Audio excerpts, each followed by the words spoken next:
अस्सलाम वालेकुम जी। आज का टॉपिक बड़ा इंपॉर्टेंट होने वाला है। आपने वीडियो में एंड तक मेरे साथ रहना है। चैनल को लाइक करें, सब्सक्राइब करें, शेयर करें और कमेंट में अपनी राय दें कि आपको कौन-सा न्यू टॉपिक सीखना है, उस पर हम वीडियो बनाएँगे। अब ये जो आप देख रहे हैं अनटिल और अनलेस के फ़ौरन बाद नॉट नहीं लगाते। अब जब भी आपने सेंटेंसेस में अनटिल और अनलेस इस्तेमाल करना हो तो आपको उसके बाद नॉट नहीं लगाना। जैसा कि आप सेंटेंस देख रहे हैं, unless he does not work hard, he can not pass the examination. ये एक इनकरेक्ट सेंटेंस है। अब एक्यूरेट सेंटेंस क्या है? Unless he works hard. अब अनलेस ही वर्क्स हार्ड में हम नॉट प्लेस नहीं किया हुआ है क्योंकि हमने यहाँ पे अनलेस इस्तेमाल किया हुआ है।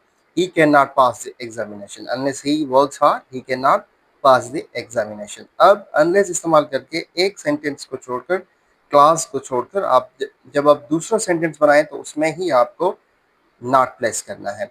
अब नेक्स्ट टॉपिक है हमारा एज इफ। और एज दो के बाद हमेशा वर लगाएं, ठीक है, या माजी की कोई शक्ल या कोई आप पास का सेंटेंस लगाएं, ठीक है। Is M R, as if या फिर एज दो में नहीं लगते, ठीक है। सेंटेंस मुलाहिजा करें, it looks as if he is made.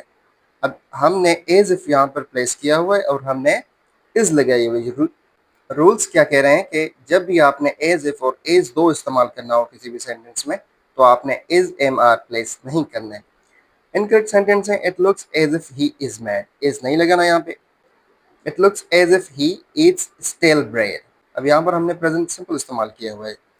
Third sentence है, it looks as if he ate stale bread yesterday. यहाँ पे हमने यस्टरडे इस्तेमाल किया हुआ है तो यहाँ पर हेड लगना चाहिए। करेक्ट सेंटेंस मुलाजा करें, it looks as if he were mad. Present नहीं है, हमने पास इस्तेमाल किया हुआ। It looks as if he ate stale bread. Third sentence, it looks as if he had eaten stale bread yesterday. तीसरा topic हमारा बहुत इंपॉर्टेंट है। इसमें काफ़ी सारे स्टूडेंट मिस्टेक करते हैं टेस्ट और एग्जाम्स में। तो यहाँ पर ये कह रहा है कि मंदरजा झेल लफ्ज़ों को जब फेल के तौर पर इस्तेमाल किया जाता है तो उनके साथ कोई प्रीपोजिशन इस्तेमाल नहीं होती। अब ये बुक के आथर ने हाईलाइट करके लिखा हुआ है, नो प्रीपोजिशन प्लीज। इन वर्ड्स के साथ आपने प्रीपोजिशन नहीं लगानी। वर्ड्स कौन से हैं? Resemble, marry, love, affect, inform, control.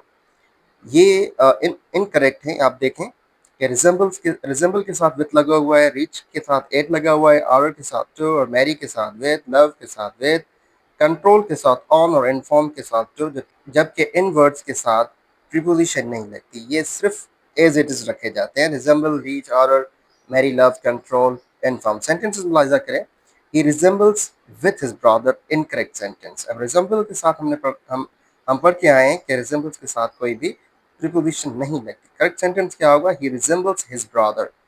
With या टू नहीं हो सकता।